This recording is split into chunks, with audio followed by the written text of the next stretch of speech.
when do you decide to tell a story instead of showing numbers, or just combine them both? Very good question. So look, when it comes to storytelling, the more you practice, the more you can combine them. So for example, if I'm talking about anecdotal, unless I'm showing my revenue numbers, I'm usually just keeping that like without numbers. Like, hey, listen, I did this, this, and this. I went through this adverse situation. I came out of it, and I'm a better person. Not even better businessman. I'm a better person because of it. Right? So I don't really use numbers for that. I definitely like using numbers in hypothetical situations because that really paints a stark contrast. Because I have full control. I have full control over a fake situation. Like if I'm like, okay, option A, you have 5 clients, and you have 5 clients next year in 2026, and then 7 clients in 2027. Would you prefer that reality, or would you prefer the reality of having 5 clients this year, 10 next year, 50 the year after, and then 500 the year after, compounding? And then I show them visually, because a lot of humans there's different types of ways people receive information. There's auditory, through the ears, through sound. There's verbal, there's visual. And then there's kinesthetic.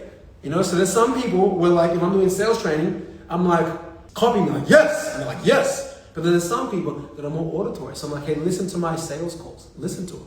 Did you see the tonality? Okay, very. Then there's some people that are kinesthetic. I'm like, let's role play. Okay, I say this, imagine I'm your competitor. Role play with me. Okay, you say this, okay, I disagree. Okay, really? That's a good perspective, but I don't know how I'll buy it. So it's the same when it comes to showing the numbers, right? Showing numbers is important, but actually showing people on like a graph of sorts. Wow, this is the trend I want if I don't change, is even more painful than just saying, 1 million versus 2 million, All right, one more question, or 2 more questions. How do you make sure the story doesn't distract from the point? Well, again, it's about being clear. So the only story where you can somewhat distract from the point is anecdotal. And that's why I like to do anecdotal stories usually at the start. And then, with enough experience in business, you can start to have anecdotal stories for other things. So for example, for me, like if someone's about to spend on us $3K a month, and they're like, that's a lot of money. And I'm like, in fact, actually today, a deal that just got signed today, right? Literally, the guy was like, he was a smaller business owner in Perth. And he's about to start spending like 2.5K a month with us. And he's like, for a small business, that's a lot of money. And Era just smiled. Era James, my head of sales, he just smiled because we knew him on this call together. And he knew what I was going to say because he heard me say it 1,000 times. I was like, I completely agree. It's not cheap. But you know what else isn't cheap? Staying at the same amount of clients you have, right? Again, if we look at a graph, right, there's so many NDIS providers. There's going to be an NDIS provider that's going to start every week, every day. And a lot of them are going to be in your state. So if anything, you can't afford to not grow. Because if you don't get the 10 participants to create a buffer in case you bump back to 8 or 7 participants, then if you stay at 5 for 3 years from now, let's be honest, your clients are all going to probably go to the new providers that are more connected to them, maybe they've got family, friends that are of the same ethnicity, or maybe they're just going to do a cheaper plan or some sort of finesse thing. You can't afford to not spend this. That's why this price point actually saves you money, especially with our guarantee, because if we miss, then we work for free. Fair enough? Boom. And then like 3 hours later, a Panda Docs contract was signed, right? All right, good question, last one. Have you learned more from a failed story than a successful one? I was gonna say 1 trillion%. I'd say most of the time, right? Like I'm not one of those guys that's like, it needs to be, I kind of am. I guess I'm kind of a masochist in that sense. I like pain sometimes. But you can learn from both successful and unsuccessful stories. But oftentimes, I'll put it this way.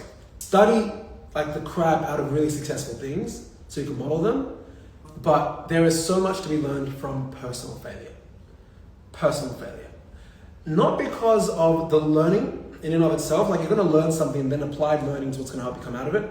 But more importantly, the more you fail, the more you're building like a really strong character base, right? Like for me, to be honest with you guys, like I lost like 3 homies last year. 2 of them were close to me, one of them was my best friend. But like, we still grew a lot last year as a company. And that's not me seeking pity or me being repressing pain. It's just the reality of like, as painful as that was, that did not interrupt the, again, if we use the storytelling thing, general reality, all my 3 friends were alive. They weren't. I had to do this quickly, construct a new identity, and that led to a new reality.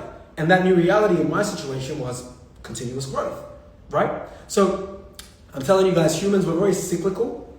So the thing to learn about failure, apart from the actual tactic or change in strategy, the real thing to learn is to just never give up.